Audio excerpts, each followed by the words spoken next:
Makinig, matuto para sa signaturang Soksay 112. Hi! Magandang araw! Ako nga pala si Binibining Angelica Bertusio. Sa bidyong ito, makakasama natin ang apat na tao aking ipanayam patungkol sa gender inequality. Kaya't ano pang hinihintay natin? Tara na at simulan natin! Para naman sa unang panauhin. Magandang hapon din. Maari ko po ba kayong ipanayam para sa aking gawain sa asignatura? Pwede naman. Pero bago yun po, ano po yung pangalan ninyo? Ako si Ayeng Lamyo Pahutag. Ate, para po sa unang katanungan, kung bibigyan ka ng pagkakataong baguhin ang iyong pagkatao bilang isang babae o lalaki, ano ito? At anong dahilan bakit mo ito napili mo? Ay kung akong bibigyan ng pagkakataong baguhin ang aking sarili ay pipiliin ko ay maging lalaki sapagkat gusto kong maranasan yung mga manligaw, gumala kahit saan, yung gang malaya ka kahit anong gawin mo sa iyong buhay. At lalong higit ay gusto kong maging iba ang lakas ng pagiging lalaki kaya gusto ko yun. Ayan. Para naman po sa pangalawang katanungan, kung ikaw ay magiging ina o ama sa isang bakla o tomboy, ano ang magiging reaksyon mo? Siyempre, yan, mabibigla ako kasi hindi ko akalain ganyan pala yung aking anak na bakla o kaya tomboy. Ayan, para naman po sa pangatlong katanungan, papayagan mo ba ang iyong anak na babae o lalaki? O ako na makipagrelasyon sa kapwa niya babae o lalaki? Yan. Sa una ay yan, papayuhan ko muna yung aking anak na hindi pwede kang maging babae, yung maging gawa mo yung babae o lalaki. Siyempre yan sa panagtagal din, tatanggapin ko na ganyan talaga yung gusto niya para hindi naman magtampo or magalit sa akin ang aking anak.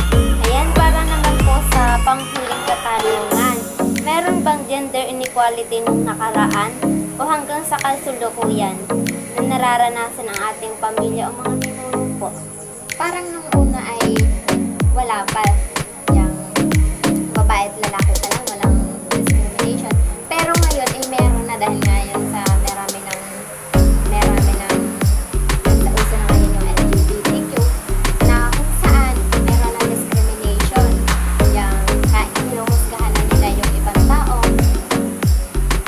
Ayan, marami pong salamat. Para naman sa pangalawang panauhin.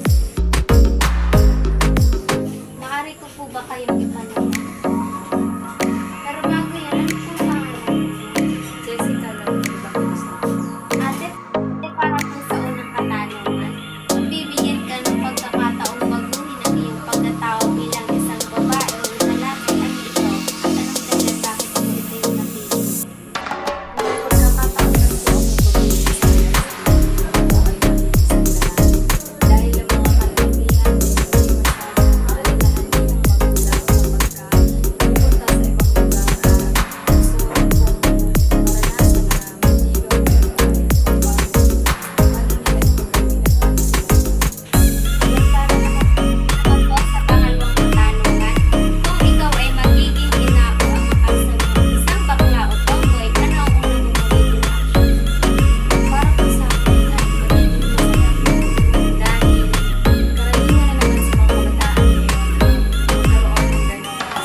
gagawin ko din para sa Para naman sa pangatlong panauhin,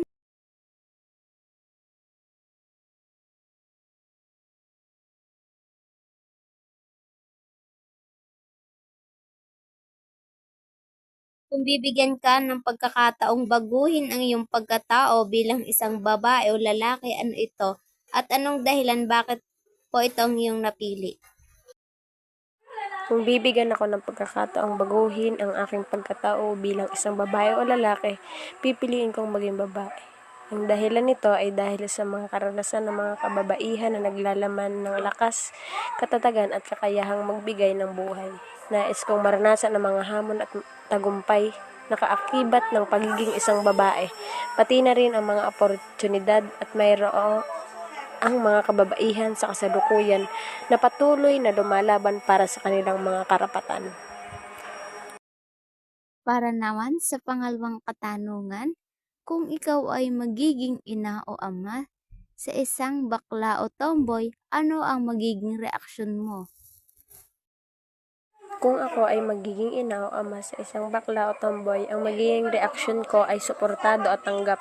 Mahalaga para sa akin na mahalin at yakapin ang aking anak anuman ang kanilang pagkakakilanlan.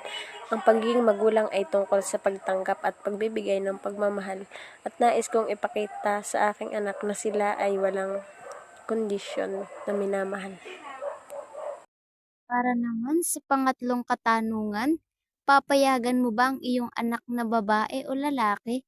O ako na makipagrelasyon sa kapwa niya babae o lalaki? Bakit po sumasang-ayon? Bakit po hindi? Oo, papayagan ko ang aking anak na makipagrelasyon sa kapwa niya babae o lalaki. Naniniwala ako sa karapatan ng bawat tao na umiibig at makahanap ng kaligayahan anuman ang kanilang kasarian. Ang mahalaga ay ang respeto at pagmamahal sa relasyon, hindi ang kasarian ng tao. Mahal nila. Para naman sa huling katanungan, meron bang gender inequality nung nakaraan o hanggang sa kasalukuyan na nararanasan ng ating pamilya o mga ninuno? Oo, mayroong gender inequality na nararanasan ng ating pamilya at mga ninuno sa nakaraan. Marami pagkakataon kung saan ang mga kababaihan na hindi nabibigyan ng pantay na oportunidad sa edukasyon at trabaho kumpara sa mga lalaki. Hanggang ngayon, may mga issue pa rin ng diskriminasyon at hindi pagkakapantay-pantay na nararanasan ng mga tao batay sa kanilang kasarian na nagiging hadlang sa kanilang pag-unlad at pagkakaroon ng boses sa lipunan. Marami pong salamat sa inyong mga ibinahaging kaalaman sa akin. Muli po, paalam!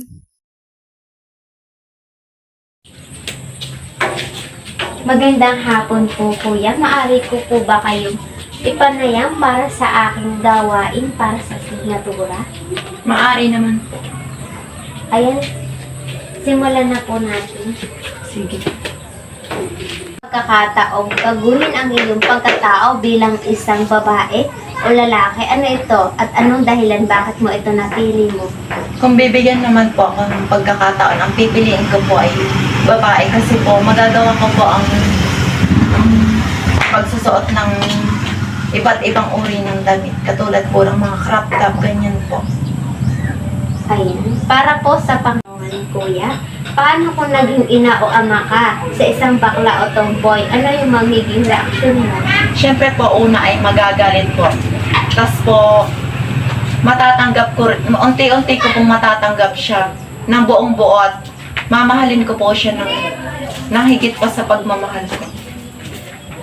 Po sa pangatlong katanungan, kuya, papayagan mo bang iyong anak na babae o lalaki na makipagrelasyon sa kapwa niya babae o lalaki? Bakit sumasang-ayon, bakit o hindi? Nung una po ako hindi po sumasang-ayon kasi po sabi sa Biblia, ang babae ay para lang sa lalaki at ang lalaki ay para sa babae. Pero sa huli naman po ay sila, dahil nakikita ko sa kanila ang pagmamahalan at susuportahan ko na lang sila sa kanilang kagustuhan o naaayon sa kanila.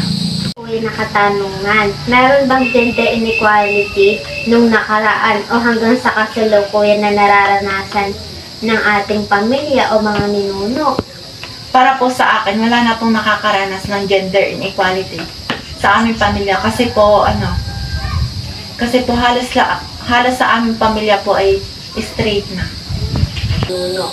Para po sa akin ay wala na pong nakakaranas ng gender inequality sa aming pamilya dahil po halos lahat sa amin po ay straight na at pantay-pantay po ang pagtingin sa amin. Yun lang. Ayan, marami pong salamat kuya sa inyong ibinahagi na kaalaman para sa akin. Muli, maraming salamat